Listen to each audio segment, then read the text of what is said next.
భారతదేశంలో ఉన్న విగ్రహారాధన ప్రభావం మన దేశంలో ఉన్న ముస్లింల మీద, మన పక్కన ఉన్న పాకిస్తాన్, ఇరుపక్క ఉన్న బంగ్లాదేశ్లో కూడా వారి మనసులో ఎక్కడో తెలియకుండా గూడు కట్టుకుని ఉంది విగ్రహారాధన.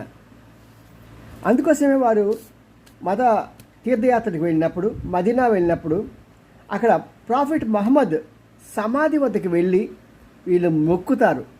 మన విగ్రహారాధన ఎలా చేస్తామో అలాగా సాగిలి పడతారన్నమాట. సాధారణంగా ముస్లిం సాంప్రదాయ ప్రకారం అది విరుద్ధం. దాన్ని షర్కీ అంటారు.